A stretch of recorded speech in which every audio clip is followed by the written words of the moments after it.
The postprandial state is a pro-oxidant state, meaning that after each meal, free radicals are produced as our body assimilates the food, and so we can't just have a bowl of berries in the morning to meet our minimum daily antioxidant needs and call it a day. Each and every meal should contain high antioxidant foods, which, if you remember, means plants. Antioxidant-rich foods originate from the plant kingdom. This is due to the thousands of natural antioxidant compounds found naturally in plant foods. So, for example, consuming fruits, which are high in phenolic phytonutrients, increases the antioxidant capacity of the blood, and when they're consumed with the standard American diet, high-fat, refined carbohydrate, pro-oxidant, pro-inflammatory meals, that may help counterbalance some of the negative effects. Given the content and availability of fat and sugars in the Western diet, regular consumption of phenolic-rich foods, particularly in conjunction with meals, appears to be a prudent strategy to maintain oxidative balance and health. And of all fruits, berries may be the best. So for example, here's the spike in oxidation caused by a Mediterranean meal of pasta, tomato sauce, olive oil, and fried fish. Obviously not enough tomatoes.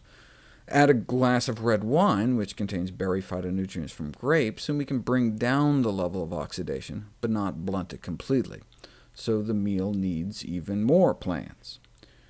In this study, they gave people standard breakfast items, resulting in lots of oxidized cholesterol in their bloodstream 1, 2, 3, 4, 5, 6 hours after the meal. But all it took was a cup of strawberries with that same breakfast to at least keep the meal from contributing to further oxidation. Note, though, without the strawberries, look where we'd be at lunchtime. Right? Let's say we ate a standard American diet at 6 a.m., right? Then 7, 8, 9, 10, 11, noon. If we didn't eat that cup of strawberries with breakfast, by the time lunch rolls around, we'd already be starting out in a hyperoxidized state and could just make things worse.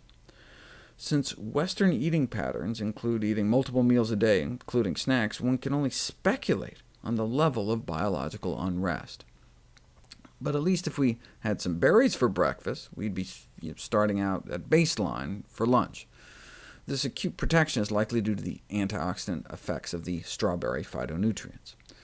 Even better than baseline, how about our meal actually improving our antioxidant status? Here's measuring the antioxidant level of one's bloodstream after a crappy meal. It drops, using up our antioxidant stores. But eat a big bunch of red grapes with the meal, and the antioxidant level of our bloodstream goes up, such that our body's in a positive antioxidant balance for a few hours. Right? Same thing after enough blueberries. Right?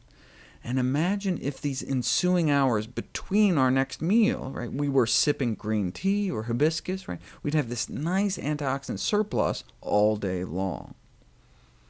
What, according to the researchers, are the practical implications? These data provide an interesting perspective for advising individuals on food choices when consuming a moderate to high-fat meal is unavoidable.